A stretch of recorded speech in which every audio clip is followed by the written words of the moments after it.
Ni Aruti ya wira kambuni-ini ya chemicals ya Dogbones makirurungana iguru ria wagi wa ikiro njega cia uruti wa wira kambuni-ini ino iria makoretwo makiuga icungiririo nene ya kambuni ino. Aruti wira ya maugite mari ugwati-ini wa kugumirwo ni mirimu iria ngiumana na kuhihia chemicals na kuria ikinya ria naihenya gutacukio kuona miturire yao iri hatikaini. Kuna zile protective measures zenye kampuni inafaa iwe nazo. Hapa ni chemicals. Ukiitisha hata protective measure yote ya overall ama nini, hata mask kampuni haina. Maihuritwo ni matukio maingi aruti wira aya ni maugite cigana na makaiga miro thi nginyagirira makaya mao makaiyukio na matungatirwo. Sisi kilio yetu ilikuwa kwamba tulipwe mshahara ya mwezi wa 8 na mshahara ya mwezi wa 9.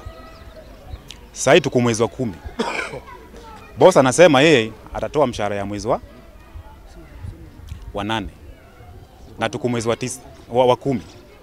So hii mshahara mwezi wa 9 hatujaambiwa tunapewa lini. Watoto wako kwa nyumba, hatuna njaa. Nyumba za wenyewe tunaishi kwa nyumba za wenyewe. Malandlord wanatufungia nje. Tukija kusema hapa wanasema ati tukuje watujengee hema kwa kampuni. Sasa tunashindwa ni nini mbaya. Gukirio gwarungamiriria kambuni ino ni mameneririe mugomo uyu makiuga ni mugaro wa wiguithanio wao kuno na matiheanite notithi ya kunania ni mekuiga miro thi. Handu-ini ha Kameme TV, njitagwo Ngugi wa Gatua.